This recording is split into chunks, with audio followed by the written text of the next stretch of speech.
When it was determined that we should sail for Italy, they delivered Paul and certain other prisoners to a centurion named Julius of the Augustan band. Embarking in a ship of Adramyttium, which was about to sail to places on the coast of Asia, we put to sea, Aristarchus, a Macedonian of Thessalonica, being with us. The next day we touched at Sidon. Julius treated Paul kindly, and gave him permission to go to his friends and refresh himself. Putting to sea from there, we sailed under the lee of Cyprus, because the winds were contrary.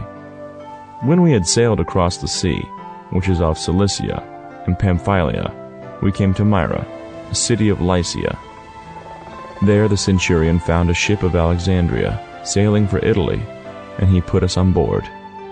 When we had sailed slowly many days, and had come with difficulty opposite Cnidus, the wind not allowing us further, we sailed under the lee of Crete, opposite Salmone.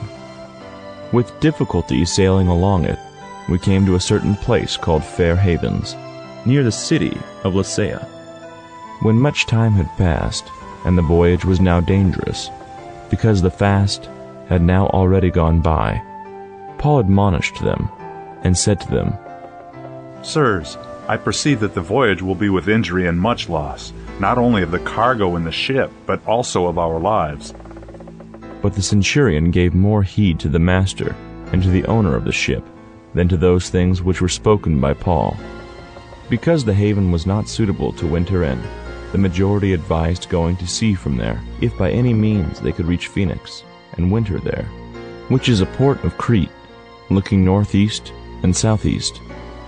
When the south wind blew softly, supposing that they had obtained their purpose, they weighed anchor and sailed along Crete, close to shore. But before long, a stormy wind beat down from shore, which is called Euroclydon. When the ship was caught and couldn't face the wind, we gave way to it and were driven along. Running under the lee of a small island called Clauda, we were able, with difficulty, to secure the boat. After they had hoisted it up, they used cables to help reinforce the ship. Fearing that they would run aground on the Syrtis sandbars, they lowered the sea anchor, and so were driven along. As we labored exceedingly with the storm, the next day they began to throw things overboard. On the third day, they threw out the ship's tackle with their own hands.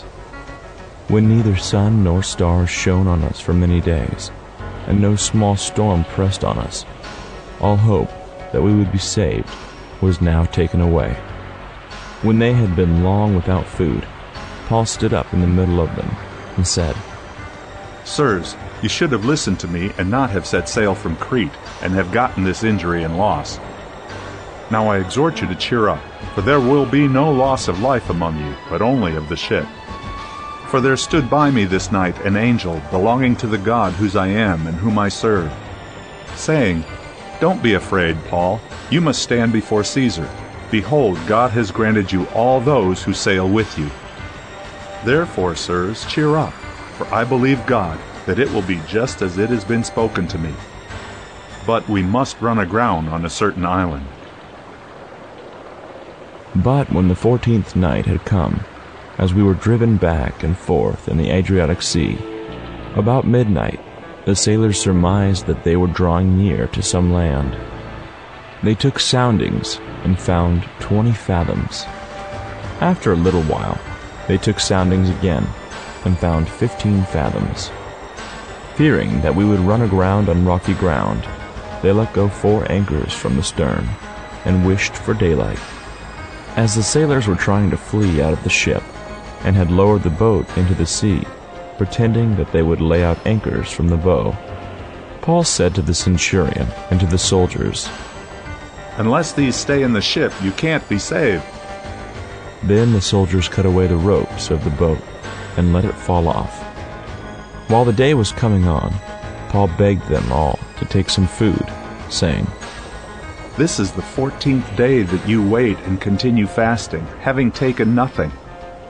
Therefore I beg you to take some food, for this is for your safety. For not a hair will perish from any of your heads.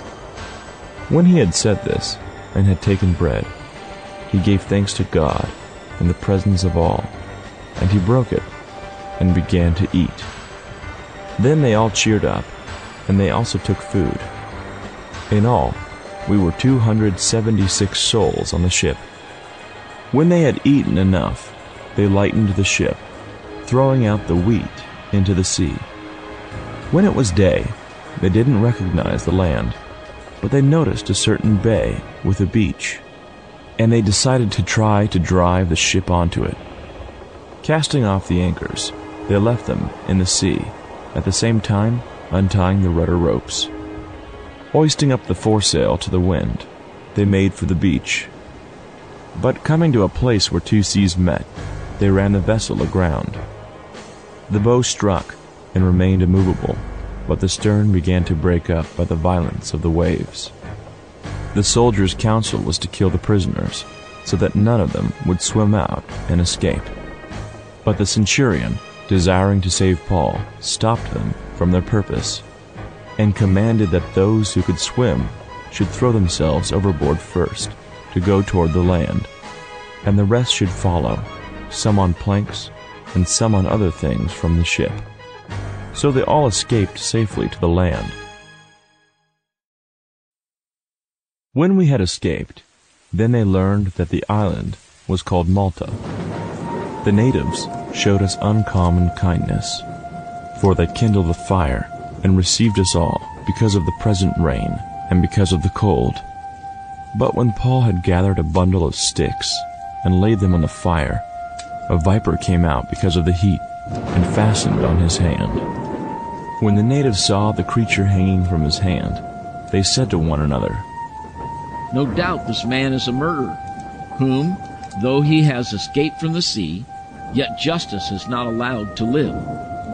However, he shook off the creature into the fire and wasn't harmed. But they expected that he would have swollen or fallen down dead suddenly. But when they watched for a long time and saw nothing bad happen to him, they changed their minds and said that he was a god. Now in the neighborhood of that place were lands belonging to the chief man of the island, named Publius, who received us and courteously entertained us for 3 days. The father of Publius lay sick of fever and dysentery. Paul entered into him, prayed, and laying his hands on him, healed him. Then when this was done, the rest also who had diseases in the island came and were cured. They also honored us with many honors, and when we sailed, they put on board the things that we needed